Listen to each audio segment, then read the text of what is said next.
Hello, dear students. I am here Shakil Ahmed, lecturer botany, Department of Education, Government of Jammu and Kashmir. आज का जो हमारा सब topic plant water relation का है वो है प्लाज्मोलाइसिस। प्यारे बच्चों, plasmolysis it is actually shrinkage of cytoplasm from the cell wall. That is it is actually shrinkage of cytoplasm from the cell wall। ये यहां पे मैंने कोड टर्म की है, दैट इज जब साइटोप्लाज्म सेल वॉल से श्रिंक हो जाएगा उसको हम नाम देते हैं प्लाज्मोलाइसिस। दैट इज जो साइटोप्लाज्म होता है इसकी लाइसिस हो जाती है। यहां पर हम इसको दिखाएंगे बेसिकली कैसे होता है ये प्रोसेस। सबसे पहले हम यहां पे एक सेल बनाएंगे, ठीक है। एक सेल हम यहां ड्रा करेंगे। ये सेल का प्लाज्म मेम्ब्रेन है, ठीक है। अब इसी सेल को हम बाहर से एक सेल वॉल बनाएंगे, ठीक है। तो ये हो गया हमारा इसका सेल वॉल।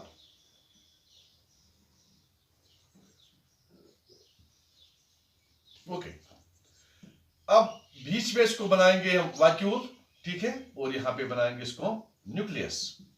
ये हो गया vacuole.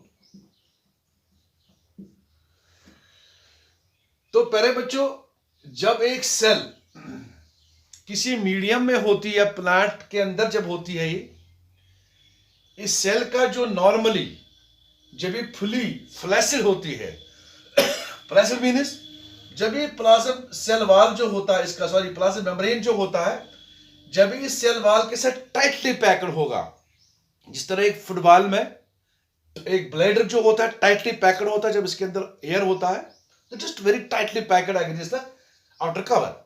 Same is the case here. जो प्लाज्म मेम्ब्रेन होता है ये बिल्कुल टाइटली पैक्ड होता है, किसके साथ? इस सेल वॉल के साथ। यहां पे बनाएंगे हम फॉर एग्जाम्पल सॉरी, यहां पे बनाएंगे हम, मान लो ये हमारा सेल वॉल है, ठीक है। और ये है, ये यहां का पोर्शन भी आपको दिखा रहा हूं इधर। और ये हो गया हमारा plasma membrane. It is tightly packed with this. ऐसे देखो, ये टाइटली पैक्ड होता है। They are too much tightly packed. Press, इनका जो नेट फोर्स होता है वो 0 होता है। That is TP is equal to WP. Terminal pressure is equal to wall pressure. जो प्लाज्म मेम्ब्रेन या साइटोप्लाज्म जो प्रेशर करता है जब फुली फ्लैसिड होती है सेल, इसके अंदर पूरा मतलब जो इसके अंदर लिक्विड होता है या सोल्यूशन होता है, जो बाहर का जो मीडियम होता है सेम होता है, इनका वाटर पोटेंशियल सेम होता है। तो इसका मतलब ये फुली टर्जिड होती है, फुली टर्जिड होती है सेल, या टर्जिड बोलेंगे इसको, फुली टर्जिड होती है। इसका terminal pressure equal to wall pressure होता है। तो ये टाइटली पैक्ड होते हैं आपस में, ठीक है। They are tightly packed to each other.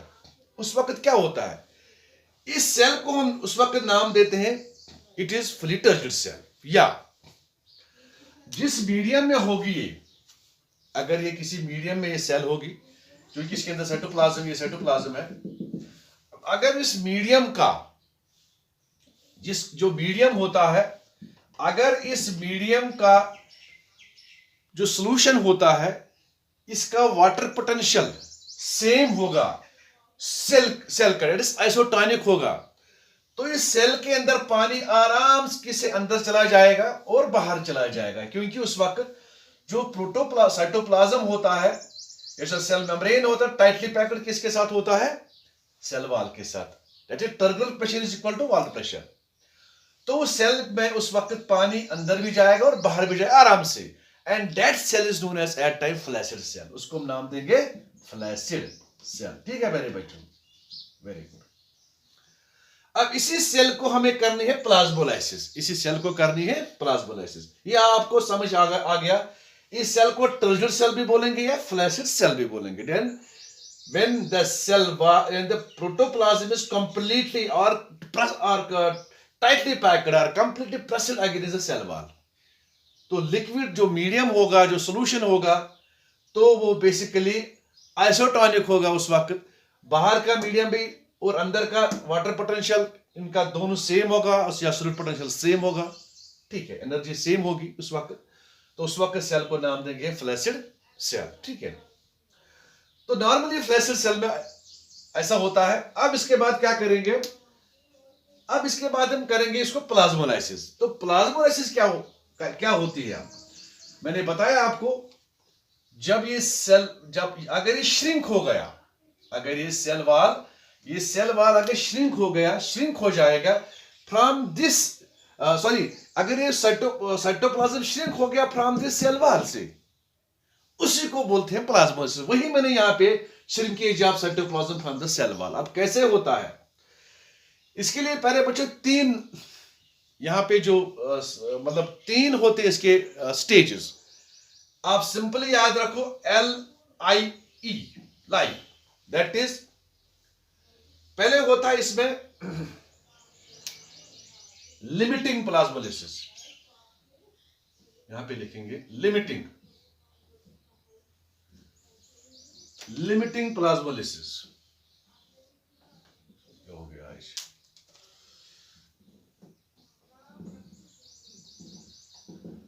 Limiting plasmolysis, हो गया पहला। इसके बाद हो गया इंसिपेंट इंसिपेंट प्लाज्मोलाइसिस, ठीक है, प्लाज्मोलाइसिस। इसके बाद हो गया evident, E stands for evident plasmolysis, ठीक है। तो ये तीन स्टेजेस आते हैं किसमें, प्लाज्मोलाइसिस में। सबसे पहले लेंगे हम लिमिटिंग प्लाज्मोलाइसिस। अब लिमिटिंग प्लाज्मोलाइसिस में क्या होता है, अब यहां पे दिखाएंगे हम। तो पहले बच्चों, लिमिटिंग प्लाज्मोलाइसिस में सबसे पहले जब किसी सेल को हम रखेंगे किसी मीडियम में, जिस मीडियम का सॉल्यूशन हाइपरटोनिक होगा, जिस मीडियम का सॉल्यूशन हाइपरटोनिक, मोर नेगेटिव होगा एज कंपेयर टू सेल, ठीक है। मान लो यहां पे इस सेल को हम दोबारा से बनाएंगे, ये हो गया हमारा सेल, ठीक है, ये हो गई हमारी सेल। इस सेल को हम यहां से रखेंगे,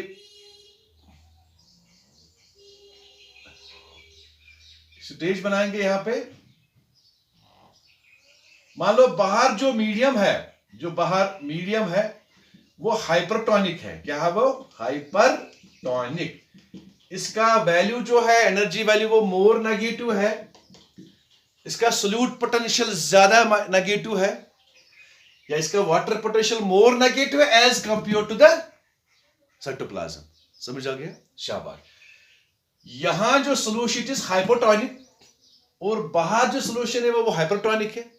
इसके अंदर जो सोल्यूशन है वो क्या है, दैट इज मीडियम का सोल्यूशन, जिस मीडियम में ये सेल है, जिस मीडियम में, जिस पानी या जिस सोल्यूशन में इसको सेल्स को रखेंगे, इस सेल, उस सोल्यूशन का वो जो मीडियम है वो हाइपरटोनिक है, इसकी एनर्जी मोर नेगेटिव है as compare to this cell का साइटोप्लाज्म है, इसका सोल्यूशन हाइपोटोनिक है, ठीक है, और लेस नेगेटिव है as compare to the hypotonic. ये हो गया इसमें के अंदर हाइपोटोनिक सोल्यूशन है, इसके अंदर जो सोल्यूशन है वो क्या है, हाइपोटोनिक है, ठीक है।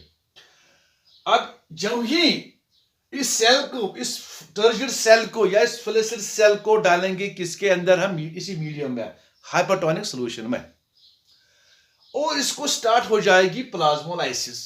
This is the first stage, ये पहला स्टेज है, it is called limiting plasmolysis. क्या नाम देंगे इसको, लिमिटिंग प्लाज्मोलाइसिस।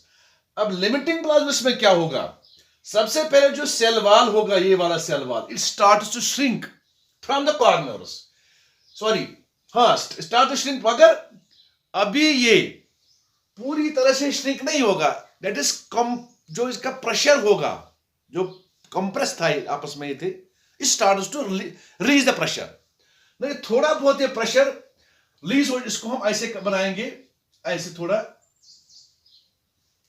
इसको हम, that is, it is loosely packed, loosely. अभी लूज होगा किसके साथ, इस सेल वाल के साथ, इसका जो कंप्रेसर था, प्रेशर था, वो थोड़ा कम हो जाएगा। ये टाइटली पैक्ड ऐसे थे, तो अभी थोड़ा लूज रहेगा, अब ये टाइटली प्रेस्ड नहीं है आपस में, ये टाइटली प्रेस्ड नहीं है। ये स्टार्ट हो जाएगा प्लाज्मोलिसिस।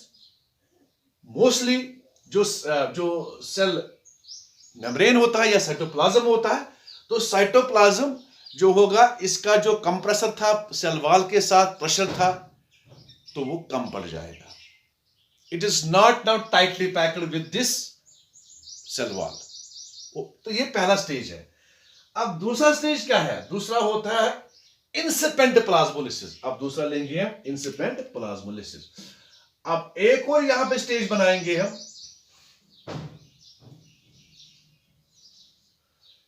यहां पे हम करेंगे जो भी मैंने यहां पे, अब यहां पे हम दिखाएंगे थोड़ा,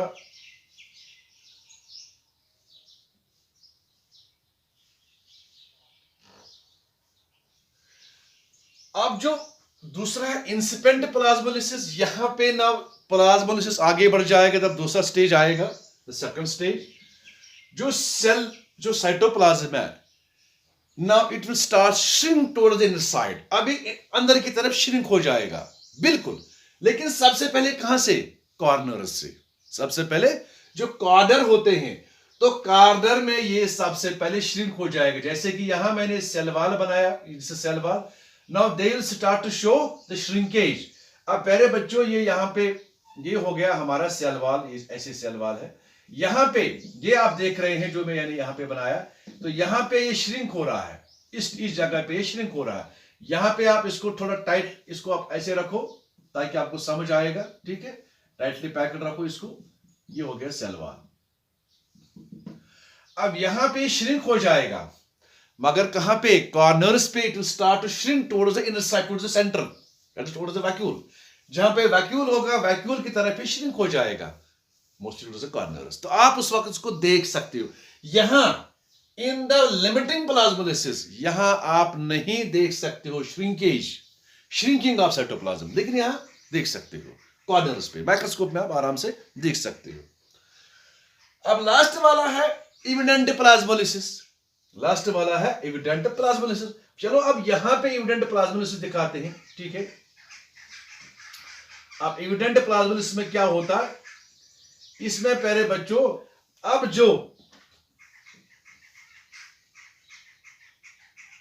जो ये हमारा साइटोप्लाज्म था सेल का, नाउ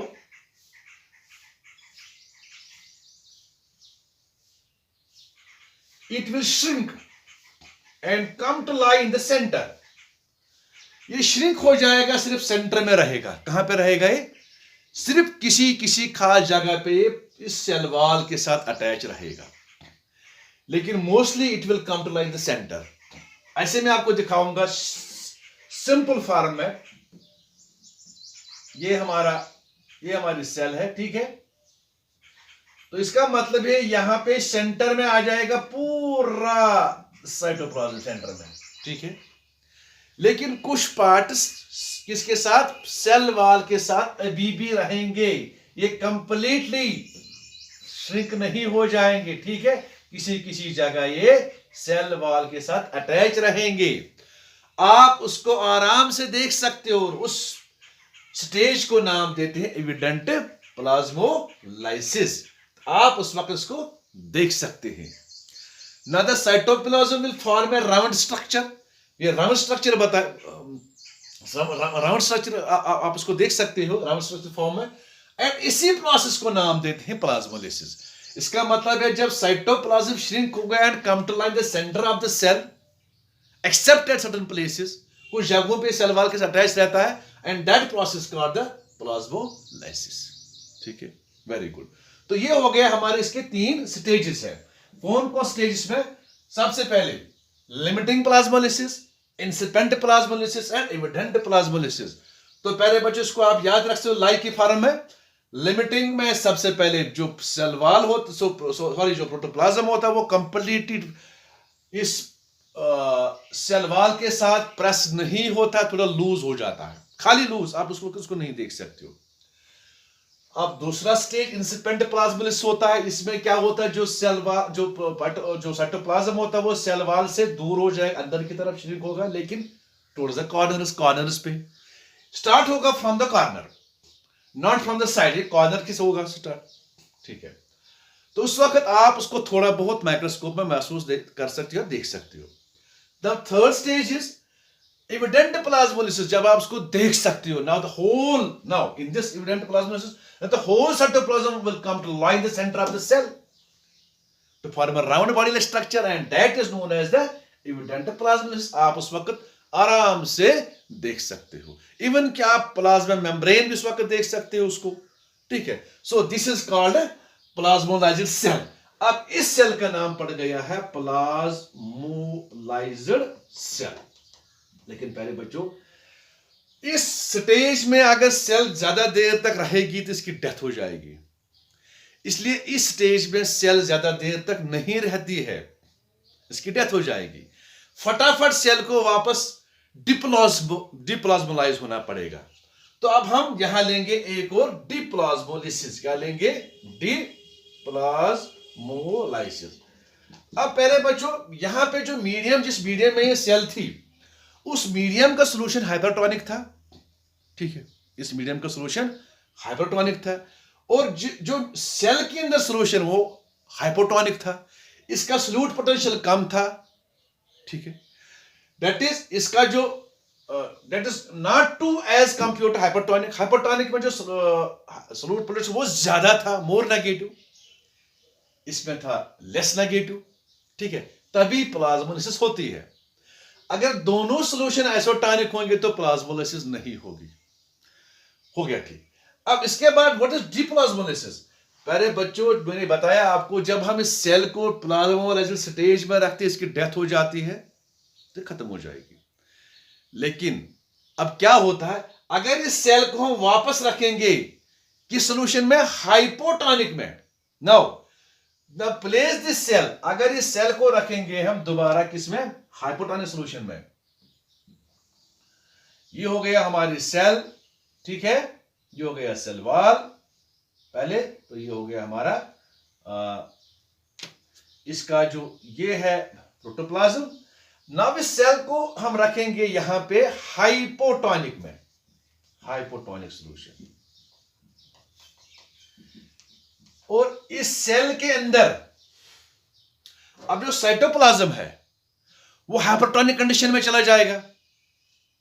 उस वक्त उसकी एनर्जी बहुत कम होगी, क्योंकि जब हाइपोटोनिक सॉल्यूशन में रखेंगे इसकी एनर्जी ज्यादा होगी। इसका जो वैल्यू होगा वो लेस नेगेटिव होगा, क्योंकि हाइपोटोनिक सॉल्यूशन का जो वैल्यू होगा वो लेस नेगेटिव होगा। शाबाश। अब इसके बाद पानी दोबारा से इस सेल के अंदर चला जाएगा, इस सेल के अंदर वापस चला जाएगा। उस प्रोसेस को नाम देते हैं ओस्मोसिस। जब पानी वापस इस सेल के अंदर, the cell will absorb the water, the cell is now the cytoplasm observes the water and the process called osmosis. इस प्रोसेस को क्या बोलते हैं? ओस्मोसिस, ठीक है बच्चों। क्योंकि ओस्मोसिस क्यों नाम देंगे, जैसे मैंने इससे पहले जो लेक्चर था, because the water will tend to move from the cell wall and cross the plasma membrane. यहां प्लाज्मा मेम्ब्रेन की बात आती है, and water will enter through plasma inside the cell, so it is called plasmolysis, sorry it is called osmosis. और osmosis जब होगी तो ये जो हमारा जो प्लाज्मा मेम्ब्रेन था, it will come to lie again and compress again with किसके साथ? ये दोबारा कंप्रेस हो जाएगा किसके साथ? सेल वॉल के साथ, इस तरह से। और उसको नाम देते हैं डिप्लाज्मोलिसिस। दैट इज दोबारा सेल जब रिगेन करेगा इट इज अपनी पुरानी शेप, अपनी पुरानी पहचान, अपना पुराना साइज, उसको नाम देते हैं डिप्लाज्मोलिसिस, ठीक है। और जिस प्रोसेस से पानी एब्जॉर्ब हो जाए उसको बोलते हैं ओस्मोसिस। अब दूसरा है एक्सोस्मोसिस। एक्सोस्मोसिस जो थोड़े ऊपर लिखेंगे, शायद आप कैमरा में नजर नहीं आएगा। एक्सोस्मोसिस, पहले बच्चों, जब पानी सेल से बाहर निकलेगा, when the water or the solution will come out from the cell, जब सेल, इस प्लाज्मा सेल से पानी बाहर निकलेगा, ये रिवर्स डायरेक्शन है ओस्मोसिस, उसको नाम देते हैं एक्सोस्मोसिस। क्या बोलते हैं इसको? इसको नाम देते हैं एक्सोस्मोसिस। तो दैट इज द ऑस्मोसिस हो गया when the water will enter with the cell, within the cell it is called osmosis, or when the water will come out from the cell and it's called exosmosis। तो plasmolysis के लिए exosmosis जरूरी होता है, तो डिप्लाज्मोलिसिस के लिए osmosis जरूरी होता है। ठीक है, तो वेरी गुड। तो ये हो गया हमारा, दैट इज कि प्लाज्मोलिसिस किस तरह होती है और डिप्लाज्मोलिसिस किस तरह होती है। लेकिन याद रखना, अगर ज्यादा देर तक प्लाज्मोलिसिस रह गई, प्लाज्मोलिसिस के कंडीशन में सेल रह जाएगी, इसकी डेथ होती है। इस तरह से सेल को अगेन अपना शेप, अपना पूरा इसके अंदर जो सेल मतलब सेल ऑर्गेनेलिस होती है, इनकी डेथ हो जाएगी, तो उसको फटाफट वापस डिप्लाज्म फॉर्म में वापस आना पड़ेगा, और डिप्लाज्म होती है by the help of osmosis से। तो पहले बच्चे छोटा सा हमारा आज का टॉपिक था, लेकिन अभी टाइम है तो हम लेंगे एक और टॉपिक लेंगे यहाँ पे, इम्बाइबिशन। छोटा ही है, ज्यादा बड़ा नहीं है, इसको भी यहाँ पे खत्म करेंगे। इम्बाइबिशन,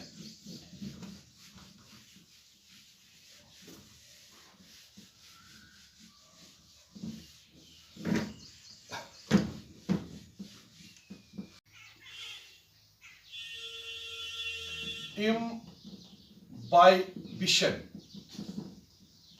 ठीक है, it is a special type of diffusion seen in imbibants। प्यारे बच्चों, ये जो डिफ्यूजन है imbibition, it is seen in imbibants or solid adsorbents, or solid adsorbents, or we can also say colloidal hydrophilic colloids, hydrophilic colloids, ठीक है। That is it's a special type of diffusion, imbibition seen in or caused by the imbibants or solid adsorbents or hydrophilic colloids। Hydrophilic मतलब हो गया water loving, जो पानी से प्यार करते, जो पानी को एब्जॉर्ब करते हैं। दूसरा हो गया हाइड्रोफोबिक, जो पानी को शाबाश जो पानी को नफरत करते हैं, जो रिपेल करते हैं पानी को, शाबाश।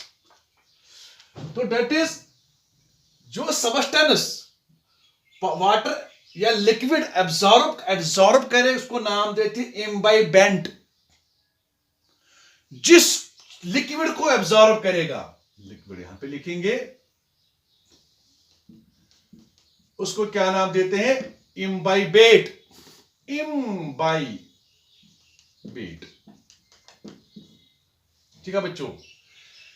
The substance which is absorbed by the adsorbents is called imbibate, and the substance is known as the imbibant। That is the substance which absorbs the water is called imbibant, and what liquid or which type of liquid is absorbed, it is called imbibate। तो liquid हो गया इम्बाइबेट और substance हो गया imbibant, simple सी बात है। तो पहले बच्चों अब इम्बाइबिशन को थोड़ा आगे बढ़ाएंगे। इम्बाइबिशन जो होता है ये कहां पे आप देख सकते हो, सिंपल सी बात है, जब मानसून होते हैं, जब रेनी सीजन होता है, रेनी सीजन, पहले बच्चों जब रेनी सीजन होता है, आप घर में अपने विंडोज या पैन जो होते हैं, विंडो पैन जो होते हैं या डोर्स जो होते हैं, ये जाम हो जाते हैं। क्यों? ये basically they are imbibants, they are imbibants और दे आर सॉलिड एब्जॉर्बेंट्स। ये सॉलिड होते हैं, ये एब्जॉर्ब करते हैं, तभी एब्जॉर्बेंट बोलते हैं। ये हाइड्रोफिलिक कोलाइडस, क्योंकि ये वाटर लविंग है, कोलाइडस है, तो एब्जॉर्ब करेंगे वाटर, एटमॉस्फेयर से मॉइस्चर एब्जॉर्ब करेंगे तो स्वेल हो जाते हैं। इनके जो सेल्स होते हैं, जो ही वो वाटर एब्जॉर्ब के स्वेल हो जाते हैं तो जाम पड़ जाते हैं। जब तक धूप नहीं निकलेगा, जब तक ड्राई एयर नहीं हो जाएगा, तब तक ये इसी फॉर्म में रहेंगे, ठीक है। तो जिस तरह इसका मतलब है, जो उस प्रोसेस को नाम देते हैं इम्बाइबिशन। तो कभी नीट में पूछा जाता है वो कौन सा प्रोसेस है जिस प्रोसेस से सॉलिड सबस्टेंसेस एब्जॉर्ब वाटर करते हैं तो स्वेल हो जाते हैं, you must write there imbibition, not osmosis, not diffusion. आपको उस वक्त लिखना पड़ेगा इम्बाइबिशन, ठीक है। तो प्यारे बच्चों, इसके अलावा आपने देखा होगा जहां पे मैक्डमाइज या पेवमेंट्स होते हैं, जहां पे किसी रोड को मैक्डमाइज करते हैं या पेवमेंट्स होते हैं, या जहां आप स्लैब डाल या कहीं पे स्लैब, छोटा सा स्लैब डालते हैं या कहीं पे आप सीमेंट डालते हैं, तो एक 15 दिन, 20 दिन, 40 दिन या 2 महीने के बाद वो फट जाता है एकदम, बाहर से साइड से वो फट जाता है। क्यों? जो सीड जमीन के अंदर होते हैं ना, वो एब्जॉर्ब वाटर करते हैं, क्योंकि सीड भी इम्बाइबेंट है, वो भी वाटर एब्जॉर्ब करता है। अब जो ही वो सीड एब्जॉर्ब वाटर वो स्वेल होता है, वो पेवमेंट्स को तोड़ देता है एकदम, क्योंकि उसको जर्मिनेशन करना है। इसका मतलब जो सीड होता है, अगर हम एक सीड यहां पे लेंगे, इस सीड का एक छोटा सा एक माइक्रोपाइल होता है जिस से ये पानी पहले एब्जॉर्ब करते हैं, पहले इस माइक्रोपाइल से पानी एब्जॉर्ब होता है, सीड कोड से नहीं। Seed coat is impermeable to water, impermeable से वाटर होता है, ये नहीं, इससे एब्जॉर्ब वाटर नहीं होता, खाली माइक्रोपाइल से एब्जॉर्ब वाटर होता है। जब ये वाटर एब्जॉर्ब करता है सीड, इसके बाद जो उसका बाहर सीड कोट होता है, जो इसका बाहर सीड कोट होता है, तो वो सीड कोट अंदर सीड स्वेल होता है। जब पानी एब्जॉर्ब होता है तो सीड कोट फट जाता है, फिर पूरा सीड एब्जॉर्ब वाटर करता है थ्रू ऑस्मोसिस से। इसके बाद स्टार्ट प्लांट की सीड की जर्मिनेशन होती है। तो यहां पे एक चीज में जरूरी आपको समझाना है। अब ये सीड यहां पे क्या बन गया? ये बन गया यहां पे इम्बाइबेंट। और जो लिक्विड इसने एब्जॉर्ब किया है वाटर, वो क्या बन गया यहां पे? शाबाश, इम्बाइबेट। क्या बन गया? इम्बाइबेट। Very good, correct. जो ही आप घर में एक्सपेरिमेंट करो, आप घर में सीड डालो पानी में, बीन सीड्स, आधे घंटे के बाद वो सुकड़ जाएंगे। क्यों? क्योंकि जो इसके अंदर, क्योंकि जो सीड होता है, सीड के अंदर पानी बहुत कम होता है, लेस देन 14%। अब इसमें जो खुराक होता है वो हाइपरटोनिक कंडीशन में चला जाता है। जो ही पानी अंदर जाएगा तो वो डिसॉल्व स्टार्ट, उसमें रेस्पिरेशन स्टार्ट बढ़ जाती है, रेट ऑफ रेस्पिरेशन इंक्रीज होती है। उस वक्त water and carbon dioxide plus energy निकलती है। जो ही एनर्जी इसका रेस्पिरेशन होगा तो जो सीड होता है वो सुकड़ जाएगा, क्योंकि इसकी एनर्जी कम पड़ जाती है, इसका खुराक कंज्यूम होता है रेस्पिरेशन से, तो सीड सुकड़ जाता है। उसको हम बोलते हैं, वो एनर्जी होती है हीट ऑफ वेटिंग। उस एनर्जी को क्या नाम देते हैं? तो उसको बोलते हैं हीट ऑफ वेटिंग। थोड़ा यहां लिखेंगे क्योंकि शायद यहां कैमरा की नजर कम होगी। चलो यहां पे लिखेंगे हीट ऑफ वेटिंग। समझ आया? Very good. अब जब प्रेशर इसके अंदर डेवलप हो जाएगा, जो ही हीट ऑफ वेटिंग निकलेगी तो सीड सुकड़ जाएगा। इसके बाद आहिस्ता ये पानी एब्जॉर्ब करेगा, सारा पानी एब्जॉर्ब करेगा, तो सीड स्वेल हो जाएगा। सीड्स के बाद कैसे स्वेल? प्रेशर क्रिएट हो जाएगा, हर सेल के अंदर प्रेशर क्रिएट हो जाएगा। जब प्रेशर क्रिएट हो जाएगा उसको क्या नाम देंगे? Imbibition pressure. Imbibition pressure, that is imbibition pressure is create तब हो जाए, it will create is only when the seed absorbs the water। शाबाश। जब पानी एब्जॉर्ब करेगा सीड, इससे इम्बाइबिशन प्रेशर क्रिएट हो जाए, इससे सीड कोट फट जाएगा और सीड की जर्मिनेशन हो जाती है। तो पहले बच्चों, सबसे पहले जो प्रोसेस होता है, अब सीड जब जर्मिनेशन होता है, अब क्या वो ऑस्मोसिस होती है, इम्बाइबिशन का डिफ्यूजन होता है। अब यहां पे नीड का पॉइंट आएगा। सबसे पहला जो पहला वाटर एब्जॉर्प्शन का रोल होगा, स्टेप होगा, मेथड होगा या प्रोसेस होगा, वो पहले होगा इम्बाइबिशन, इसके बाद होगा डिफ्यूजन, इसके बाद होगा ऑस्मोसिस। ये इसका सीरीज है। इम्बाइबिशन से सीड एब्जॉर्ब करेगा वाटर। आप जमीन के अंदर सीड रखो, ये खुद वाटर एब्जॉर्ब करेगा, लेकिन इम्बाइबिशन से सॉलिड पार्टिकल्स एब्जॉर्बेंट जो होते हैं, वो वाटर बाहर से जब उसके साथ बाहर लगता है, मतलब सरफेस लगता है तो स्टार्ट करते हैं वाटर एब्जॉर्ब, लेकिन थ्रू माइक्रोपाइल से। इसके बाद सीड कोट फट जाता है जब प्रेशर डेवलप होता है, तो पहले जो प्रोसेस जो होता है इम्बाइबिशन होता है, उसके बाद ऑस्मोसिस स्टार्ट होती है, डिफ्यूजन स्टार्ट होता है, तो पहला इम्बाइबिशन होता है। तो पहले बच्चों ये हो गया हमारा, दैट इज इस इम्बाइबिशन का छोटा सा लेक्चर कि what is imbibition and what are imbibants, what is imbibe, what are imbibators, and what is heat of wetting, and what is imbibition pressure। तो ये प्यारे बच्चों हमारे इस आज के लेक्चर में मैंने कंप्लीट कर दिया है इस ये प्रोसेस। तो मुझे उम्मीद है आपको ये लेक्चर समझ आया होगा। तो आपसे गुजारिश है मेरी चैनल को आप सब्सक्राइब करो, लाइक भी करो, शेयर भी करो, लेकिन वॉच भी करो। हर एक मेरा लेक्चर आप वॉच करो। अगर आप इस वाटर प्लांट वाटर रिलेशन को समझना चाहते तो पहला लेक्चर से आप स्टार्ट करो, तब आपको पूरा समझ आएगा। थैंक यू बेटा।